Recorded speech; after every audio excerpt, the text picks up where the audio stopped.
Hello, everyone. Welcome back to English in Minutes. I'm Natasha, your host for today. If you're new here, I'd like to let you know that we upload a new English learning video every single day to help you improve your English faster and more naturally. In today's lesson, we're going to explore something extremely useful: 50 of the most common English phrases that you can use in everyday conversations. These are the kinds of phrases native speakers use all the time. They're short, simple, and practical, and once you know them, your speaking will instantly sound more natural and fluent.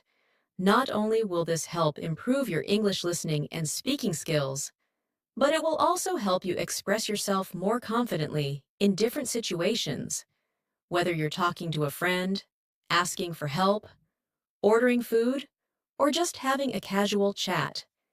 These expressions will come in handy every single day. We'll go through real-life conversational examples so you can hear how these phrases are used naturally and learn to apply them in your own daily speaking. By the end of this video, you'll be able to understand and use these common phrases in real conversations with confidence and ease. Before we get started, make sure to subscribe to our channel and hit the bell icon so you never miss out on our daily English learning lessons. Now, grab your pen and notebook, and let's get started. Let's begin with the kind of phrases people use all the time when greeting each other. Instead of just saying, "Hi," try using, "Hey, how's it going?" or "What's up?" These are casual and friendly ways to start a conversation. For example, if you meet a friend at the store, you can say, "Hey, how's it going?"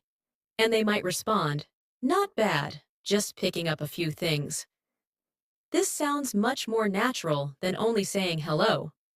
Another useful phrase is "long time no see," which is used when you meet someone you haven't seen in a while. You could say, "Hey, long time no see. How have you been?" Try practicing this. Imagine you see an old classmate. You say, "Hey, long time no see." And they reply, "Yeah, it's been a while. I've been busy with work." Now let's look at phrases for asking someone how they are. Apart from "How are you?" which is very basic, try using "How are things?" or "How's everything?" These are more relaxed and friendly. You can say, "How's everything going at work?" or "How are things with your family?" Practicing these questions with different topics helps you get comfortable using them. For instance, think of a friend who recently started a new job. Ask out loud, "How's everything going with your new job?" Then imagine their reply, "It's going well, thanks for asking." Next, when you want to agree with someone, there are many natural ways to do it. You can say, "Exactly," or "That's so true," instead of just saying "yes." For example, if someone says, "Learning English takes time," you can respond with, "Exactly. It's a step-by-step process." Or, if someone mentions, "It's been really hot lately," you can reply, "That's so true. I've been using the fan non-stop." Practice this kind of agreement.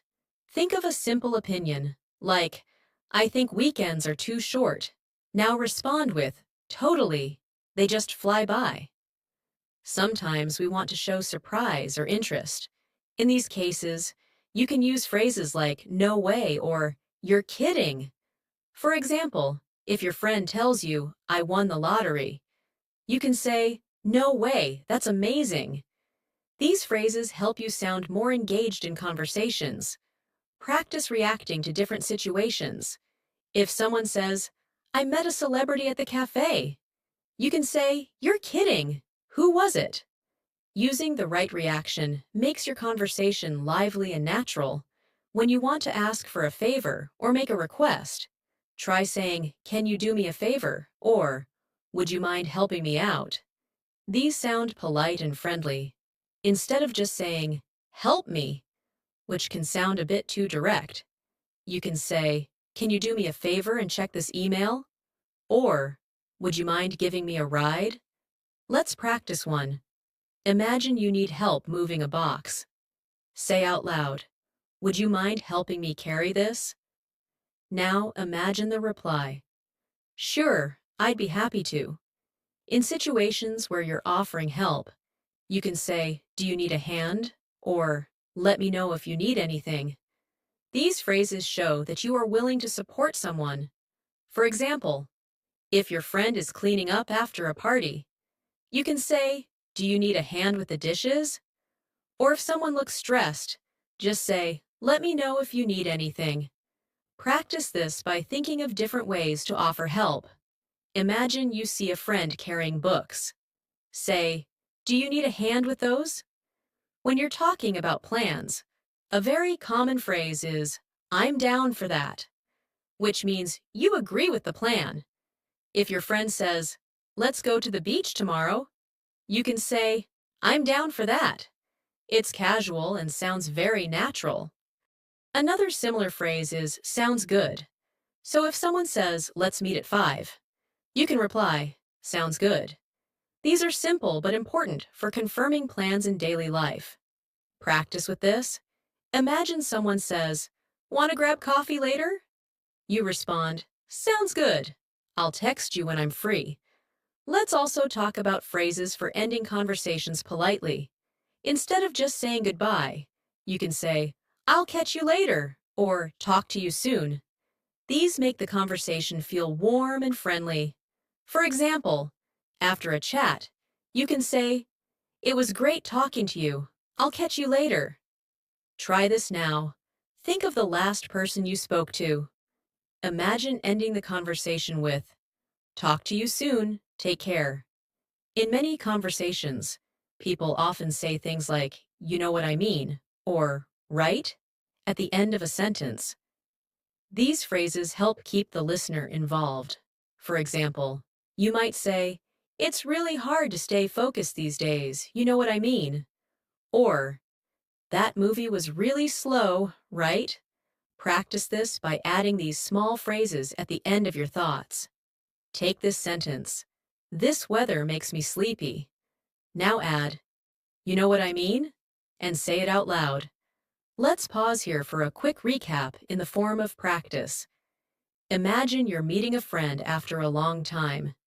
You might say, hey, long time no see. How's everything going? They might reply, pretty good. Just been working a lot. You nod and say, yeah, same here.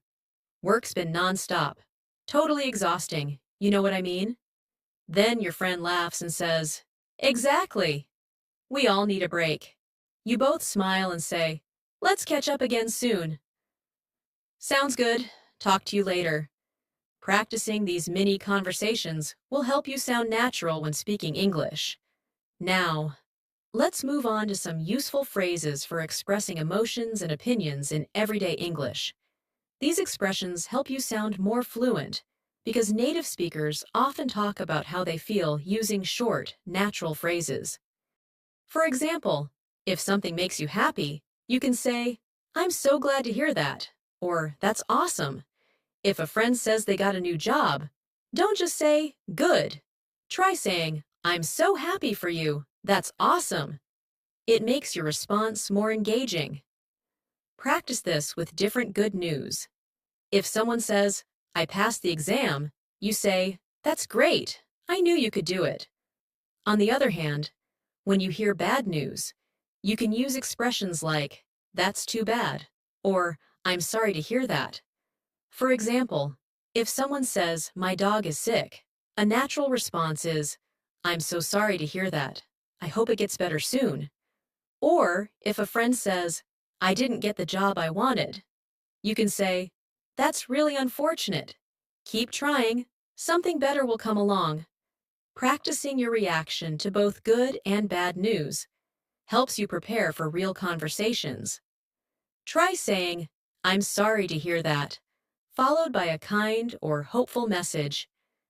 Sometimes, you need to show understanding or sympathy. Phrases like, I get it, or I know what you mean, help you connect with the speaker.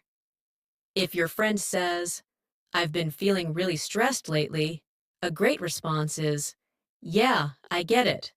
Life has been hectic for me too." These little responses are powerful because they show empathy.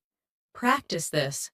Think of a sentence like, "I can't focus when it's noisy," and reply, "I know what you mean. It's hard to concentrate with all the distractions." Now, let's talk about asking for clarification or repetition. In a conversation, if you don't understand something, don't stay silent. Use polite phrases like, "Could you say that again?" Or, "What do you mean by that?"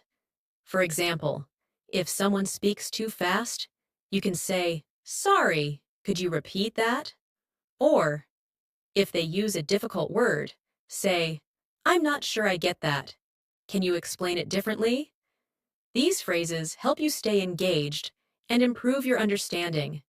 Practice this by repeating, "Sorry, could you say that again?" And then imagine hearing the information more clearly the second time. In casual conversations, people often use filler phrases like, "Let me think," or, "Well, you know." These give you time to think and sound natural. For example, if someone asks, "What's your favorite movie?" you might say, "Let me think." Probably something funny, like a comedy. Or, if you're unsure, you can say, "I'm not really sure, but I'll check and let you know." Practicing these fillers makes your English sound more relaxed and natural. Try saying, "Well, I guess I'd say yes," or "Let me see, that might work."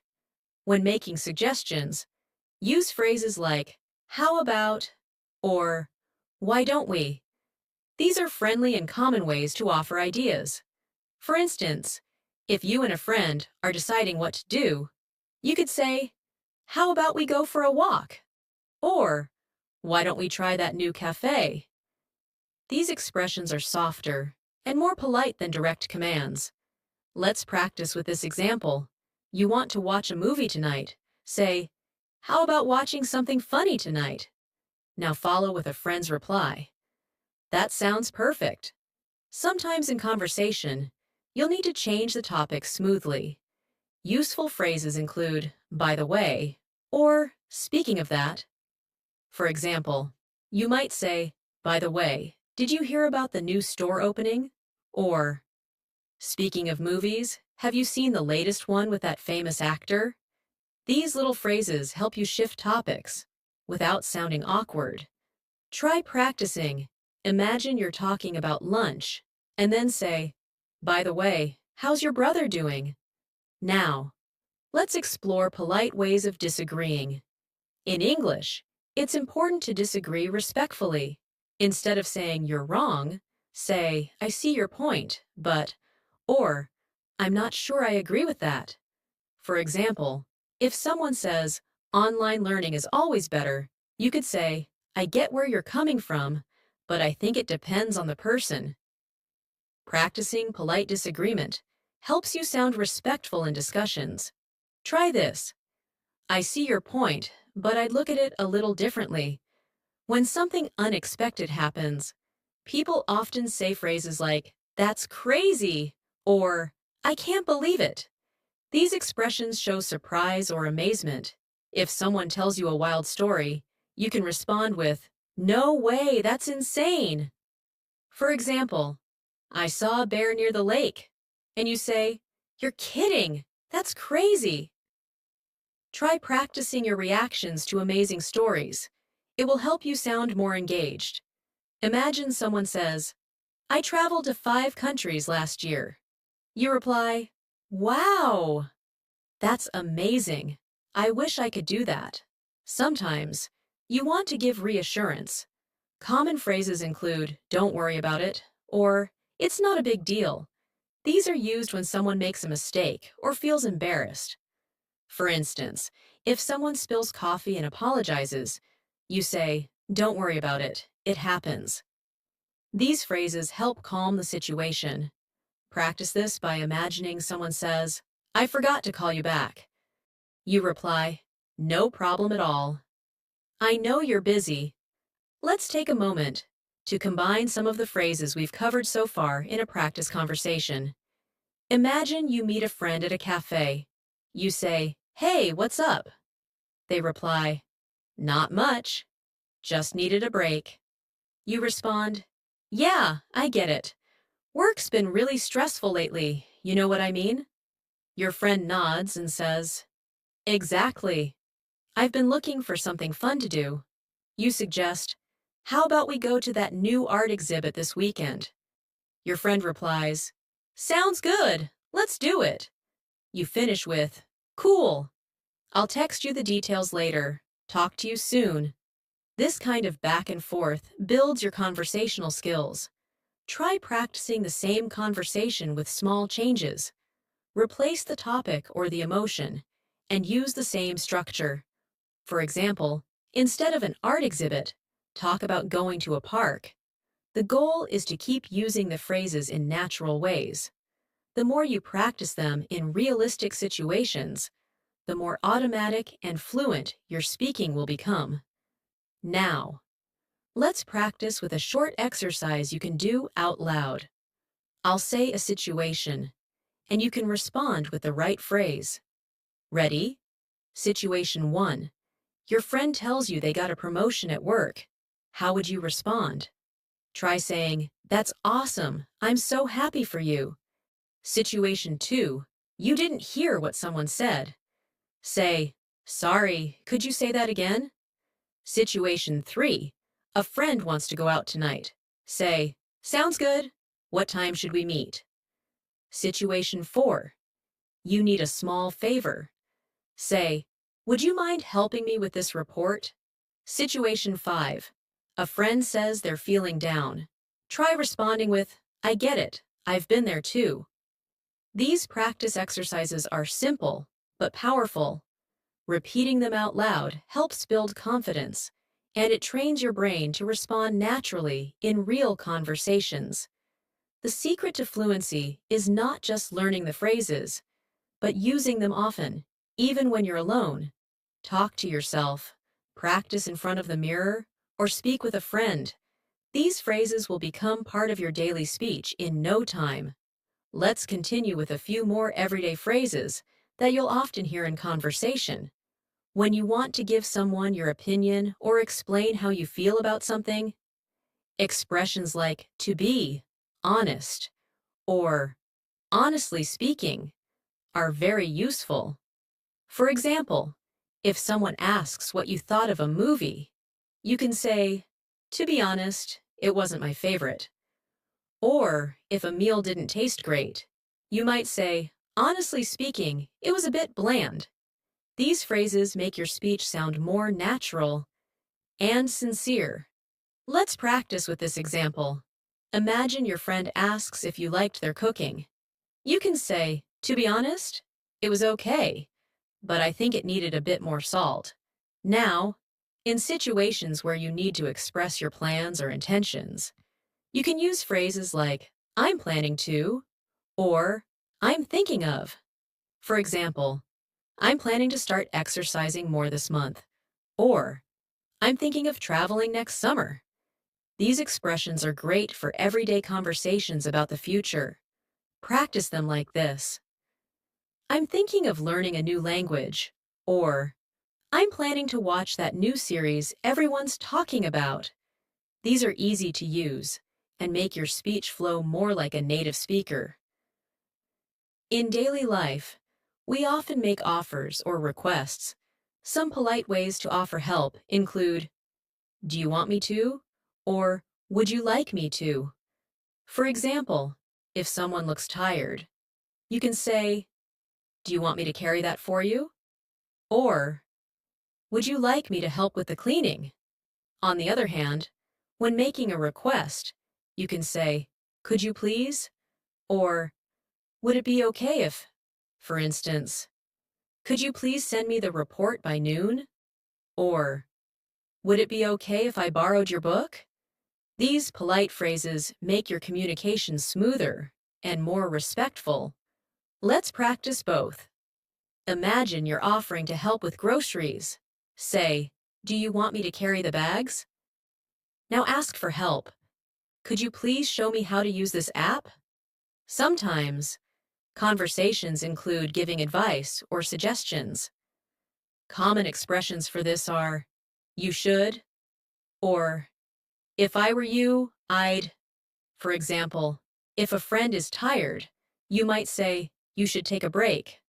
Or if they're unsure about a decision, you could say, "If I were you, I'd talk to someone first." These expressions are helpful and friendly. Practice like this. "You should try that new restaurant. It's great." Or, "If I were you, I'd call her and explain everything." When you want to agree with someone, phrases like "That's true," "I agree," or "Exactly" are perfect. They're short, but strong in conversation. For instance, if someone says, "It's important to get enough sleep," you reply, "That's true. Sleep affects everything." Or, "Learning English takes time," and you say, "Exactly. It's all about practice."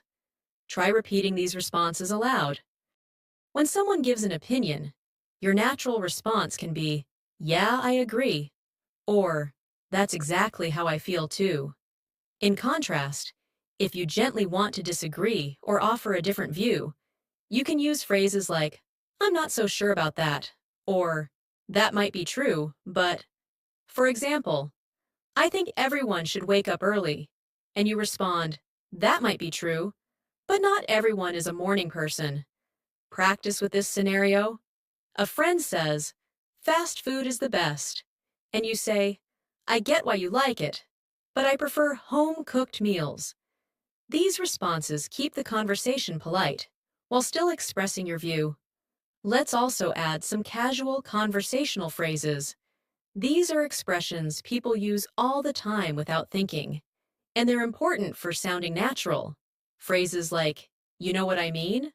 or "kind of," or "sort of," are used to check understanding or show uncertainty. For instance, "It was fun but kind of tiring," or "It's like, you know, when everything just goes wrong." These phrases help your speech sound relaxed. Try practicing like this. It's sort of confusing. You know what I mean? Sometimes in conversation, people want to confirm something. They use expressions like "right" or "isn't it" at the end of the sentence. For example, "It's a beautiful day, isn't it?" Or, "You're coming to the party, right?" These tags are small, but very common. Try using them with any sentence. Say, "You finished the report, right?" Or, "This restaurant is great, isn't it?" When you are busy or in a rush, there are phrases you can use to politely excuse yourself. For example, "I've got to run," or "I'm in a bit of a hurry." These help you leave a conversation without being rude. Try practicing. "I'd love to chat more, but I've got to run. Let's talk soon." Or, "Sorry, I'm in a bit of a hurry. Can we continue this later?" Another helpful group of phrases includes those for expressing uncertainty. You might say, "I'm not sure," or "Let me check and get back to you." These are great for professional and casual use. For example, "Are you free tomorrow?" You can reply, "I'm not sure. Let me check my schedule." Or, "Do you know how to fix this?" And you say, "I'm not sure, but I can find out." These polite ways of handling uncertainty are part of natural English. Now, let's wrap up with a few practice conversations using all the phrases we've covered. Imagine this scene. You're at work.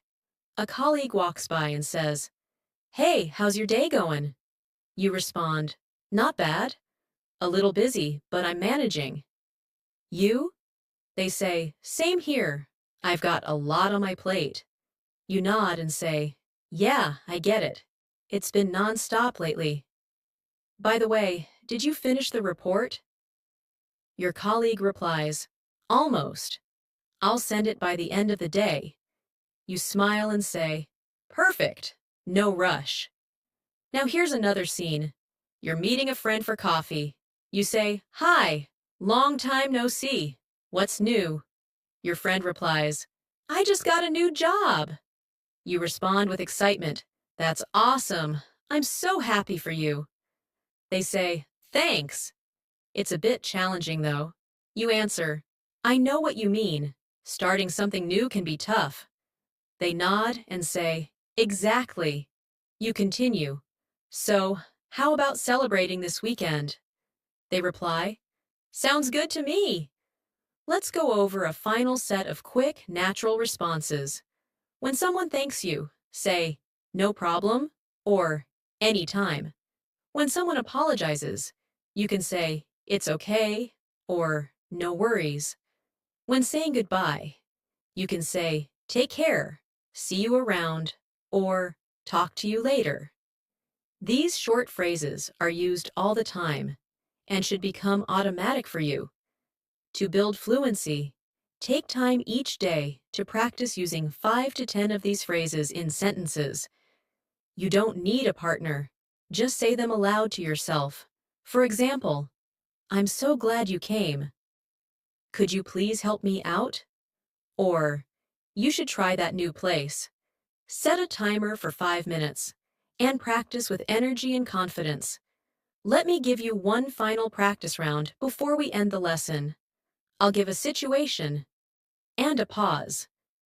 Then, you fill in the phrase out loud. Situation 1. Your friend tells you something exciting. Say something positive. Situation 2. You didn't catch what someone said. Ask them to repeat. Situation 3. You want to politely leave a conversation. Use a polite excuse. Situation 4. You're unsure about something. Express it nicely. Situation 5. Someone says, "Thank you." Respond naturally. "Well done." Practicing like this helps you develop a rhythm in your speaking, builds confidence, and makes your English sound real and fluent. Don't just memorize these phrases. Live with them. Use them in your real conversations, and let them become part of your daily English. That brings us to the end of today's lesson. I hope you found these 50 common phrases useful, and that the practice examples helped you feel more confident using them in everyday conversations. Remember, learning a language isn't just about grammar or vocabulary. It's about being able to connect with others in a natural way, and that comes from real, consistent practice. So, take these phrases, speak them out loud, and use them wherever you can, at home, at work, or even while thinking to yourself. Thank you so much for watching. If you enjoyed this lesson and want more videos like this, don't forget to subscribe to our channel, English in Minutes, and press the bell icon so you never miss a daily English practice episode. I'm Natasha, and I'll see you next time. Until then, keep practicing, keep improving, and take care.